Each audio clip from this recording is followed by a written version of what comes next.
நம்முடைய கர்த்தரும் இரட்சகருமாகிய இயேசு கிறிஸ்துவின் நாமத்திலே உங்களை வாழ்த்துகிறேன்.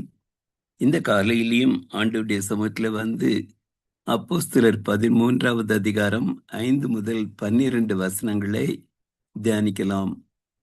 வல்லமைகளின் மோதல் அல்லது த பவர்ஸ் என்கவுண்டர் என்ற விதத்திலே இதை நாம் பார்க்கலாம். பார்க்கும்போது சாலமி பட்டணத்திலே அவர்கள் வருகிறார்கள். சவுலும் பர்னபாவும் வரும்போது அந்த சாலமி பட்டணம் சீப்ரு தீவின் கிழக்கு கடற்கரை ஓரத்திலே இருக்கிற ஒரு பட்டணமாக இருக்கிறது. அந்த இடத்திலே வந்து அவர்கள் இயேசு கிறிஸ்துவை பற்றி அறிவிக்கிறார்கள். யூதருடைய ஜெப ஆலயங்களில் தேவ வசனத்தை பிரசங்கித்தார்கள். அந்த நாட்களிலே சிதறப்பட்டிருந்த யூதர்கள் ஆங்காங்கே இந்த சினகாக் என்று சொல்லப்படுகிற ஜெப ஆலயங்களை கட்டி அங்கே தொழுது கொண்டு வந்தார்கள், சிற்றாலயங்கள் போல. எனவே அந்த இடங்கள் எல்லாம் அவர்களுக்கு ரெடிமேட் புல்பிட்ஸ் போல இருந்தது. எனவே யூதர்கள் மேசியாவின் வரியை காத்திருந்தபடியினாலே அந்த நீங்கள் காத்திருக்கிற மேசியா தான் நசிரேயனாகிய இயேசு கிறிஸ்து என பவுலும் சீலாவும் அறிவிப்பது அவர்களுக்கு ஒரு வகையிலே எளிதாக இருந்திருக்கும். இப்படிப்பட்ட சினகாக்ஸ்ல பொதுவான ஒரு நேரம் கொடுக்கப்படும். எனவே வருகிறவர்களும் அங்கே வசனத்தை சொல்லும் வாய்ப்பு அங்கே உண்டு. யூதருடைய ஜெபாலயம் இல்லாத இடங்கள்ல அவங்க வந்து தேவ ப்ரீச்சிங் இந்த பப்ளிக் பிளேசஸ் நம்ம எத்தனையோ இடங்களில் பார்க்குறோம். அவங்க புறஜாதிகளுடைய பட்டணங்களுக்கு போகும்போது மாஸ் மேடையில பேசுறாங்க, மற்ற பொதுவான சந்தை வெளியில பேசுறாங்க அப்படின்னு சொல்லி பார்க்குறோம். அங்க என்ன இருந்ததோ அந்த இடங்களை பயன்படுத்தி பவுலும் பர்னபாவும் அங்க ஆண்டவருடைய வசனத்தை போதிக்கிறாங்க அப்படின்னு சொல்லி நம்ம பார்க்குறோம். நமக்கு கூட ஆண்டவர் எத்தனையோ சூழ்நிலைகளை கொடுத்திருக்கிறாரு. அந்த கொடுத்திருக்கிறதுல உள்ள வசதிகளை வச்சுட்டு நம்ம ஆண்டவரை பத்தி அறிவிக்கணும். எனக்கு அது இருந்தால் தான் நான் செய்வேன், இது இருந்தால் தான் நான் செய்வேன் அப்படின்னு இல்லை.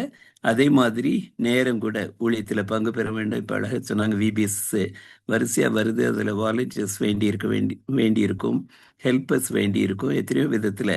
ஸோ நம்ம எனக்கு இதெல்லாம் சரியாச்சுன்னா நான் இதில் போவேன் அப்படின்னு இல்லாதபடிக்கு we have to sacrificially decide and give time for the ministry.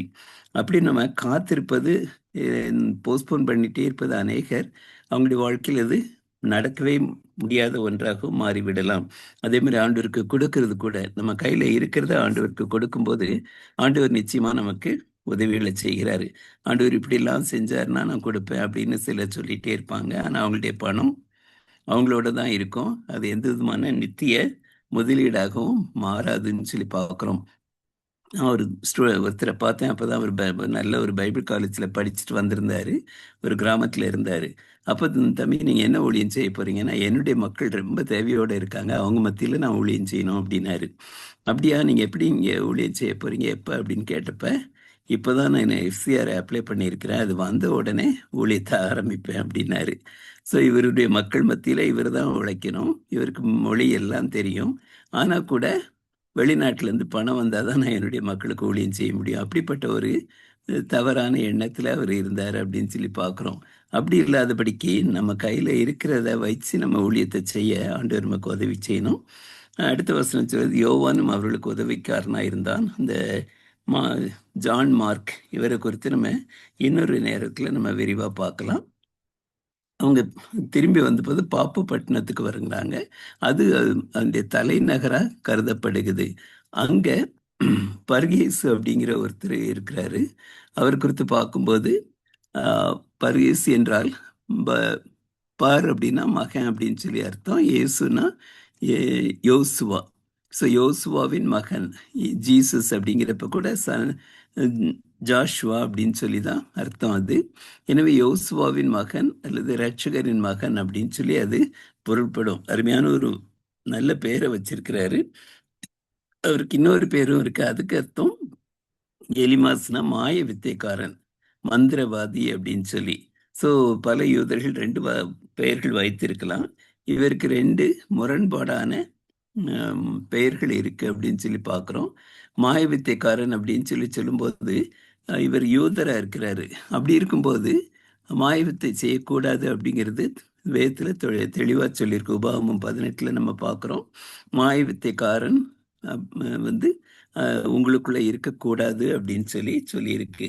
நாள் பார்க்கிறவனும் அஞ்சனம் பார்க்கிறவனும் நமக்குள்ள அநேக நேரங்களில் இந்த காரியத்துல பலர் விழுந்து போறோம்.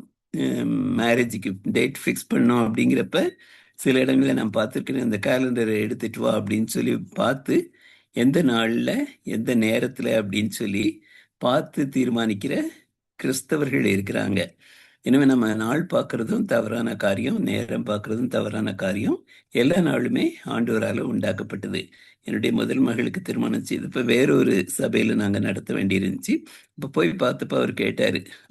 முதல் சில காரியங்களை கேட்டாரு. அதுக்கப்புறம் ஏன் சனிக்கிழமை வைக்கிறீங்க அப்படின்னு இந்த பாஸ்டர் கேட்டாரு. என்னுடைய மனைவி சசி எல்லா நாளும் ஆண்டவருக்கு வந்து உண்டாக்குனது தான் அப்படின்னு. அதுக்கப்புறம் கேட்டாரு, நீங்க என்ன வேலை செய்றீங்கன்னு. இவாஞ்சலிக்கல் யூனியன்ல இருக்கணும். ஓ, அதான் இப்படிலாம் பேசுறீங்க அப்படின்னாரு. ஸோ நம்ம வந்து சனிக்கிழமை வந்து கெட்ட நாள், செவ்வாய்க்கிழமை கெட்ட நாள், அந்த மாதிரிலாம் யோசிக்காதபடிக்கு இருக்கணும். ஆயவித்தைக்காரனாகவும் இருக்கக்கூடாது.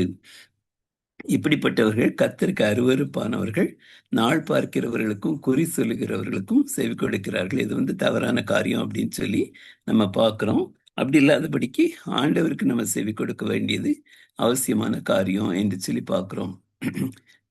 தீர்க்க தரிசனம் சொல்லுகிறவர்களுடைய தவறான பொய்யான தீர்க்க தரிசனம் சொல்றவர்களும் நம்ம கேட்கக்கூடாது அப்படின்னு சொல்லி இருக்கு. எனவே பொய்யான தீர்க்க தரிசனம் சொல்றவங்க மக்களை வீண் பெருமை கொள்ளும்படி செய்கிறாங்க அப்படின்னு சொல்லி பார்க்கிறோம். இதுல சொல்லியிருக்க எரேமியால சொல்லப்பட்ட சற்று பயங்கரமான வார்த்தை, தாங்கள் யூகித்த தரிசனத்தை சொல்லுகிறார்கள். கர்த்தருடைய வாக்கை அல்ல, தாங்கள் யூகித்த தரிசனத்தை சொல்லுகிறார்கள் அப்படின்னு சொல்லி. எனவே அவங்களா நினைச்சிட்டு இருக்கிற ஒரு காரியத்தை அவங்க சொல்றாங்க அப்படின்னு சொல்லி பார்க்கிறோம். இதுவும் மோசமான ஒரு காரியம். இது மாத்திரம் இல்லாதபடிக்கு என்னை அசட்டை பண்ணுகிறவர்களை நோக்கி உங்களுக்கு சமாதானம் இருக்கும் என்று கர்த்தர் சொன்னார்னு சொல்லி, ஆண்டவரே அவங்க நம்பாம வேதத்தையே வாசிக்காம இருக்கிறவங்களை பார்த்து ஆண்டவர் உங்களை கூட இருக்கிறாரு, ஆண்டவர் உங்களை ஆசீர்வதிப்பாரு, உங்களை வெளிநாட்டுக்கு கொண்டு வருவார், இந்த மாதிரிலாம் சில தீர்க்க தரிசனங்கள் சொல்லப்படுது. அப்படிப்பட்ட காரியங்கள் தவறானது அப்படின்னு சொல்லி பார்க்கிறோம். தங்கள் இருதயத்திலே உங்கள் மேல் பொல்லாப்பு வராது அப்படின்னு பொய்யா சொல்றதை பார்க்கிறோம். தீர்க்க தரிசிகளை நான் அனுப்பாதிருந்தும் அவர்கள் ஓடினார்கள், நான் பேசாதிருந்தும் தீர்க்க தரிசனம் சொன்னார்கள். ஆண்டவர் வசனத்தை போதிக்கிறது அப்படிங்கிறது நடுக்கத்தோட செய்ய வேண்டிய ஒன்று. ஒவ்வொரு நேரத்திலுமே கர்த்தருடைய சமூகத்துல இருந்து அவருடைய வார்த்தைகளை கேட்டு அறிவிக்கல அப்படின்னு சொன்னா அது ஒரு பயங்கரமான சாபமான பிழைப்பா மாறிடும் அப்படின்னு சொல்லி பார்க்கிறோம். சொப்பனம் கண்டேன், பொய் தீர்க்க தரிசனம் அப்படின்னு சொல்லி சொல்ற அநேகரை நம்ம பார்க்கிறோம். தங்கள் இருதயத்தின் வஞ்சகத்தையே தீர்க்க தரிசனமாக சொல்லுகிறார்கள் அப்படின்னு சொல்லி எரேமியால பார்க்கிறோம். தங்கள் இருதயத்துல இருக்கிற காரியங்களே சொல்றாங்க. அது மாத்திரம் அல்ல, தொடர்ந்து எரேமியா சொல்றாரு, ஒவ்வொரு தன் அயலாரிடத்தில் என் வார்த்தையை திருட்டுத்தனமா எடுக்கிற தீர்க்கதரிசிகளுக்கு நான் விரோதி.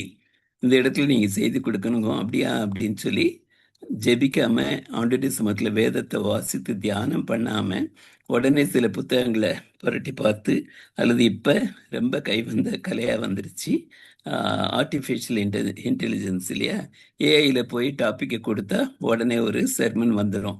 இப்படிப்பட்ட விதத்துல கர்த்தருடைய சமூகத்துல இல்லாம அவைகளை பயன்படுத்துறது தவறு அப்படின்னு சொல்லல. ஆனா நம்ம வேதத்தை வாசிச்சு நம்ம ஆண்டவருக்கு என்ன பேசுறாரு அப்படிங்கிறத சொல்ற காரியம். அதுக்கப்புறம் நம்ம ரெஃபர் பண்ணிக்கலாம், இவைகள் சரிதானா அப்படின்னு சொல்லி. ஸோ அப்படி இருக்கும்போது திருட்டளவா எடுக்கிற தீர்க்கதரிசிகளுக்கு நான் விரோதி அப்படின்னு ஆண்டவர் சொல்றாரு. அது மாத்திரம் இல்ல, தங்கள் நாவின் சொல்லையே விளங்கி கத்துறதை உரித்தார் என்று சொல்லி. எனவே கர்த்தருடைய சமத்துல நம்ம ஒரு சின்ன ஒரு சண்டே ஸ்கூல் எடுக்கிறதா இருக்கலாம், விபிஎஸ் எடுக்கிறதா இருக்கலாம், அல்லது வேதவசனத்தை ஒரு டிவோஷன் எடுக்கிறதோ, சர்ச்சில் ப்ரீச் பண்றதோ, எதுவா இருந்தாலும் ஆண்டவருடைய சமத்துல இருந்து நம்ம வசனத்தை சொல்லணும். ஆண்டவருடைய வார்த்தை தான் அக்கினி போலவும் கண்மலை நொறுக்கும் சம்மட்டி போலவும் இருக்கு அப்படின்னு சொல்லி பார்க்கிறோம். பொய் சொப்பனங்களை விவரித்து தங்களை மக்களை வந்து வீம்புல போக்குறாங்க அப்படின்னு சொல்லி, ஆண்டவர் அனுப்பாதபடிக்கு இருக்கிற தீர்க்கதரிசிகள் ஜனத்துக்கு பிரயோஜனமா இருக்க மாட்டாங்க. விசேஷமா தமிழ்நாட்டுல இந்த விதமாக பல விதமா வசனத்தை மையமா வைத்து போதிக்காதபடிக்கு மற்ற காரியங்களை மையமா வைத்து போதிக்கிற அநேகர் உண்டு. எனவே நாம் எச்சரிக்கையோட கூட இருந்து வேதவசனம் சொல்லுகிறபடி அவர்கள் சொல்ற காரியம் இருக்கா அப்படின்னு சொல்லி பார்த்து பின்பற்றுறது அவசியமான காரியம். களத்திற்கதரிசி ஆண்டவர் சொல்றாரு, ஆட்டு தோலை போர்த்து கொண்டு வருவாங்க, உள்ளத்திலேயே ஓநாய்கள் அப்படின்னு சொல்லி. இந்த களத்திற்கதரிசிகள் எல்லாம் நரகத்துல தள்ளப்படுவார்கள் அப்படின்னு சொல்லி நம்ம பார்க்கிறோம். இந்த எலிமாஸ் அப்படிங்கிறவன் யூதனா இருந்தும் மாய வித்தை செய்கிறவனா கள்ள தீர்க்கதரிசியா இருந்தான். பரிதாபமான நிலைமை. அவன் யாரு கூட இருந்தான்னா விவேகமுள்ள மனுஷனாகிய செர்கி பவுலினும் அதிபதியுடனே இருந்தான். He was Roman officer. அவர் கூட இருந்தான். ஒருவேளை அவருக்கு அசிஸ்ட் பண்ணிட்டு இருந்திருக்கலாம், அல்லது இவனுடைய மாய வித்தைகளால அவரை இம்ப்ரெஸ் பண்ணிட்டு இருந்திருக்கலாம். அதன் மூலமா அவனுடைய பிழைப்பு ஓடிட்டு இருந்திருக்கும். அப்படி இருக்கும்போது அந்த அதிபதிக்கு ஆண்டவரை பத்தி கேட்க ஆசையா இருக்கு. எனவே பர்னபாவையும் சவுலையும் அழைச்சி வேதவசனத்தை கேட்கணும் அப்படிங்கிறாரு. வேதவசனத்தை கேட்க ஒவ்வொரு மனுஷனுடைய இருதயத்திலும் ஒரு வெற்றிடம் உண்டு. அதை ஆண்டவர் மட்டுமே நிரப்ப முடியும். அந்த வெற்றிடம் இந்த அதிபதியா இருந்தாலும் சரி, பெரிய அத்தாரிட்டியில இருந்தாலும் அவங்களுக்குள்ளேயும் இது இருக்கு. பல நேரங்களில் அந்த வெற்றிடத்தை மனுஷன் எப்படி நிரப்ப முயற்சிக்கிறான். பக்தியான காரியங்கள் பல இடங்களுக்கு கடவுளை தேடி போறது, அல்லது அடிமைப்படுத்தும் சில பழக்கம், அல்லது மற்றவர்களை கவர்ந்து இழுக்கத்தக்கதாக அவங்களுடைய ஹேர் ஸ்டைலோ அல்ல ட்ரெஸ்ஸோ வெளித்தோற்றங்கள் இதெல்லாம் வந்து அட்டென்ஷன் வேணும் அப்படிங்கிறதுக்காக ஒரு ஐடென்டிட்டி கிரைசிஸ்ல இருக்கிறவங்க, அல்லது பணத்தின் மூலமா அல்ல செல்வத்தை. சமீபத்தில் கூட ஒரு இதில் பார்த்தேன், ஒரு தம்பியுடைய கழுத்தில் ஒரு பெரிய மாட்டு செயின் மாதிரி ஒரு தங்க செயின் போட்டிருந்தாரு. ஸோ அது பார்த்தாலே ஒரு 10-15 பவுன் இருக்கும். ஸோ அதை பார்க்குறப்பே வந்து ஒரு மாதிரி it was not impressing, but அருவருப்பாக இருந்துச்சு. அந்த வெற்றிடத்தை நிரப்ப மனுஷர்கள் முயற்சிக்கிறாங்க, அது நிரப்பப்படாது. ஆண்டவர் மட்டும்தான் அதை நிரப்ப முடியும். இந்த எலிமா வந்து அவங்களுக்கு எதிர்த்து நிற்கிறான் அப்படின்னு சொல்லி பார்க்குறோம். அவனுக்கு தெரிஞ்சிருச்சு சுவிசேஷம் மூலமா இது உண்மையான ஆண்டவரை பற்றி சொல்றாங்க, எனவே என்னுடைய பொழப்பு போயிடும் அப்படின்னு சொல்லி, எனவே தான் அவன் எதிர்த்து நிற்கிறான் அப்படின்னு சொல்லி பார்க்குறோம். அப்போ பவுல் அவரை பார்த்துட்டு அந்த இடத்துல சொல்லுது, பவுல் என்று சொல்லப்பட்ட சவுல். இங்கதான் முதல் முறையா சவுலுக்கு பவுல் என்ற பெயரை அவர் பிரஜாதிகள் மத்தியில் அதிகமா ஊழியம் செய்யறதுனால அந்த பெயரை பயன்படுத்துறாங்க. நம்ம ஆண்டவருக்காக ஊழியம் செய்யும்போது நமக்கு வந்து எதிர்ப்புகள் பல விதத்துல வரலாம். அந்த எதிர்ப்பை நம்முடைய சொந்த பலத்தினால நம்ம சந்திக்க முடியாது. ஆவியானவரால் மட்டும் நாம் நிரப்பப்பட்டு எப்படி அந்த காரியத்தை சந்திக்கணும் அப்படின்னு சொல்லி பார்க்குறோம். அவன் பற்றி பவுல் சொல்லும்போது எல்லா கபடும் எல்லா பொல்லாங்கும் நிறைந்தவனே. இருதயத்திலிருந்து தான் நம்ம அஸ்தப்படுத்தக்கூடிய காரியங்கள் எல்லாம் வரும் அப்படின்னு சொல்லி நமக்கு தெரியும். பிசாசின் மகனே அப்படிங்கிறாரு. அவர் ரட்சிப்பின் மகன் அல்லது யோசுவாவின் மகன் அப்படின்னு இருந்தவரை பிசாசின் மகன் அப்படின்னு சொல்லி பவுல் சொல்றாருன்னு சொல்லி பார்க்குறோம்.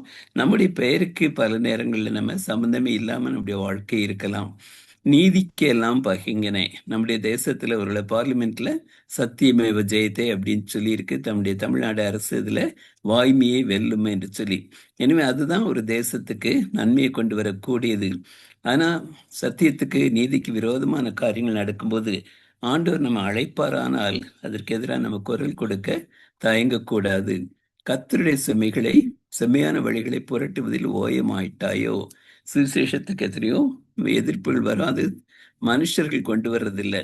எபேசியர்ல நம்ம வாசிக்கிற மாதிரி மாம்சத்தோடும் இரத்தத்தோடும் அல்ல, துரைத்தனங்களோடும் அதிகாரங்களோடும் இப்பிரபஞ்சத்தின் அந்தகார லோகாதிபதிகளோடும் வானமண்டலங்களில் உள்ள பொல்லாத ஆவிகளின் சேனைகளோடும் நமக்கு போராட்டம் உண்டு.